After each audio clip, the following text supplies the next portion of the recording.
आप सभी का आपके अपने YouTube चैनल पे एक बार फिर से स्वागत है।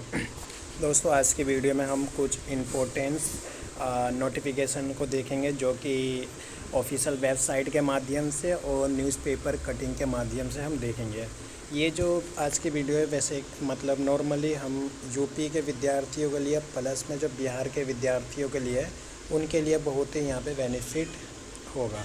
यानी आपको न्यूज़ देखने को मिलेगा जो कि आज का ही न्यूज़पेपर की कटिंग है। तो सबसे पहले वीडियो हम चालू करते हैं बीपीएससी को लेके। आप सभी को पता है बिहार की बीपीएससी संस्था आज हाल ही के दिनों में बहुत ही चर्चे में टीचर वैकेंसी को लेके मतलब सहायक टीचर वैकेंसी के लिए के और 71वीं जो आप लोगों का एग्ज़ाम होने वाला है बीपीएससी 71वीं का उसको भी लेगा। यहाँ बता दिया गया है कि 13 सितंबर को होगी परीक्षा। जो बीपीएससी का जो यहाँ पे प्री एग्ज़ाम होता है ये उनका यहाँ पे 13 सितंबर को एग्ज़ाम होने वाला है जो कि 1298 सीटों पे होगी। ठीक है, और इसके बाद नीचे आप आते हैं तो यहाँ देखिएगा कि जो परीक्षा है जो 38 जिलों में ये परीक्षा का केंद्र होगा और इसकी जानकारी ऑफिशियल वेबसाइट पे भी और सोशल मीडिया पे भी दे दिया गया है। ठीक, और जो आपका एडमिट कार्ड है वो लगभग 2 से 4 दिन पहले आएगा। यानी 13 तारीख को एग्ज़ाम है तो 9 तारीख 10 तारीख को आपका यहाँ पे एडमिट कार्ड देखने को मिल जाएगा। ठीक, तो ये तो बीपीएससी 71वीं का न्यूज़ है। इसके बाद हम देखते हैं यूपी गवर्नमेंट आरआरबी की तरफ से जो कि रेलवे की वैकेंसी है। इसमें बताया गया है कि जो IBPS RRB का है लगभग 13,217 पोस्ट पर यहाँ निकलेगी वैकेंसी। पिछले 5 वर्षों में सबसे ज़्यादा वैकेंसी ये निकल रही है। ठीक है, औसतन 10 लाख छात्र देते हैं। परीक्षा क्लर्क सहित 10 पदों पर होगी भर्तियाँ। बताया गया इसमें कई लगभग 10 पदों पर यहाँ पे वैकेंसियाँ होगा। स्पेशलिस्ट क्या है, इसमें यूजी और पीजी के साथ कार्य अनुभव होना ज़रूरी है। सॉरी, मैंने वहाँ पे आरआरबी का मतलब रेलवे बता दिया था। रेलवे नहीं है, आरआरबी का मतलब यहाँ पे बताया है रीजनल रूरल बैंक के विभिन्न पदों के लिए यहाँ पे लगभग 13,000 से प्लस वैकेंसियाँ यहाँ पे निकाली गई है, जिसका जो रजिस्ट्रेशन है वो 23 सितंबर तक आवेदन कर सकते हैं। यानी 21 सितंबर तक आवेदन आप कर सकते हैं। ठीक है, यानी लास्ट डेट ये है। परीक्षा 3 चरणों में होगी। पहला जो होगा प्रीमियस होगा, नवंबर में आपको देखने को मिलेगा। नवंबर और दिसंबर में ये परीक्षा आयोजित की जाएगी। उसके बाद आपको मेंस देखने को मिलेगा दिसंबर से फरवरी के बीच में।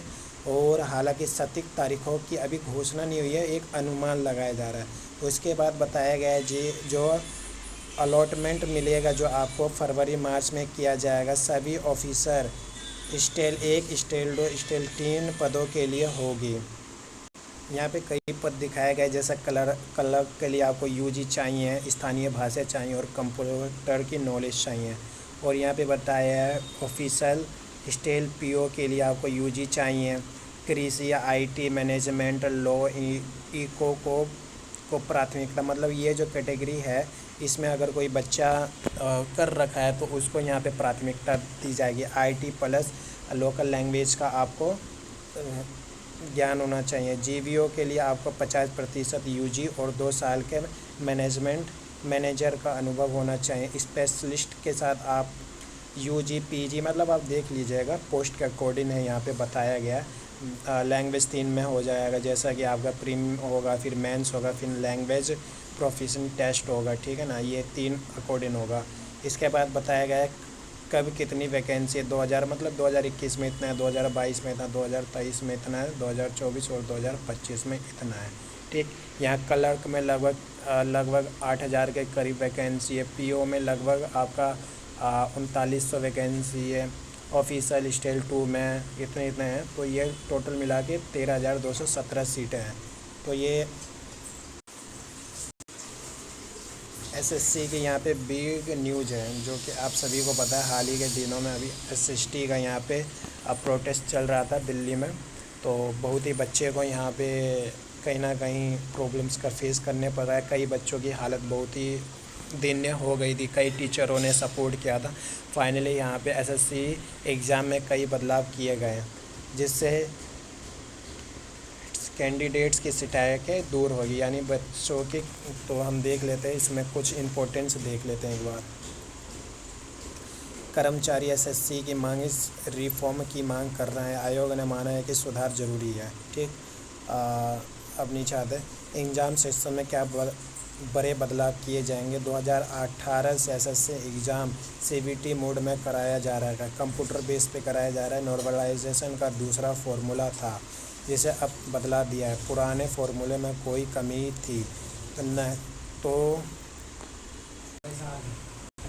यहाँ पे जैसे नॉर्मली बताया गया कि एग्ज़ाम पैटर्न में कुछ बदलाव किया जाएगा, मतलब फ़ाइनल एग्ज़ाम एक ही दिन होगा। इसमें यह बताया गया क्या फ़ाइनल परीक्षा एक ही शिफ्ट में होगा, इसमें निर्णय लिया जाएगा। फिर एक ही एजेंसी पे दबाव डाल दिया जाता है तो उसको कम किया जाएगा, इस पे विचार भी किया गया है। यानी जो जो बच्चों की मुख्य मांगे थे उसको यहाँ पे किया गया है, यानी उन मांगों को यहाँ पे देखा गया, जो कि कुछ ही दिनों के बाद आपको रिजल्ट कहीं ना कहीं मिलेगा। और सबसे महत्वपूर्ण है कि निर्णय ये भी लिया गया है कि जो बच्चे को एक ज़िले से दूसरे ज़िले तो छोड़िए दूसरा स्टेट भेज दिया जाता है। जैसा दिल्ली का बच्चा यूपी में चला जाता था, यूपी का बच्चा को उड़ीसा में फेंक दिया जाता था, या मतलब कहीं ना कहीं दूर दूर फेंक दिया जाता था, जिससे कि मतलब आने जाने में बहुत दिक्कत होती थी, परेशानी होती थी। उसके बाद जब पेपर लीक होता था तो फिर तो यहाँ पे बता दिया गया है कि जो आपका एग्ज़ाम होगा वो लगभग 100 किलोमीटर के अंदर ही होगा। यानी जो आपका सेंटर फेंका जाएगा वो 100, मान लीजिए ना, मिला जुला के अगर आप एक डिस्ट्रिक्ट में हो तो दूसरे डिस्ट्रिक्ट में आपका यहाँ पे होगा। ठीक है, और ये इसमें बताया गया। और इसमें बताया गया है इसे 90% से ज़्यादा ले लिया जाएगा कैंडिडेट्स को, मतलब जो बच्चे आधार पर सेंटर मिल रहे हैं तो उससे ले लिया जाएगा। कभी कभी ऐसा होता है कि आपका आधार मैच नहीं होता है तो ले लिया जाता है। ठीक है, तो अब इस पे भी ध्यान दिया जाएगा। अब बात करते हैं बिहार गवर्नमेंट की तरफ से भी एक न्यूज़ आ रही है, जो कि सबसे बड़ी न्यूज़ है।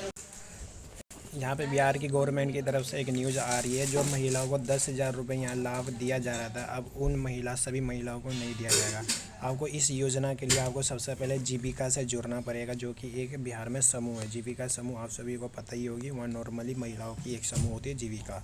ठीक है, तो आपको उससे जुड़ना पड़ेगा, जब ही आपको जाके ये 10,000 रुपये आपके खाते में दे दिया जाएगा। यानी आप समझ लीजिए कि ये बस आपको ना देने का एक साजिश है। ठीक है, तो ज़्यादा ध्यान मत दीजिए, सरकार जो कर रही है करने दीजिए।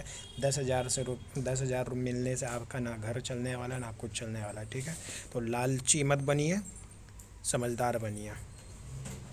तो ये बस छोटी सी न्यूज़ थी जो कि इम्पोर्टेंट थी। तो अब मिलते हैं नेक्स्ट वीडियो में। उससे पहले अगर आपने हमारे चैनल को सब्सक्राइब नहीं किया है तो हमारे चैनल को सब्सक्राइब कर दीजिए एंड बेल आइकन को ऑन कर दीजिए, जिससे कि आपको हमारा लेटेस्ट वीडियो तुरंत मिल जाए। तो मिलते हैं नेक्स्ट वीडियो में, जब तक जय हिंद जय भारत।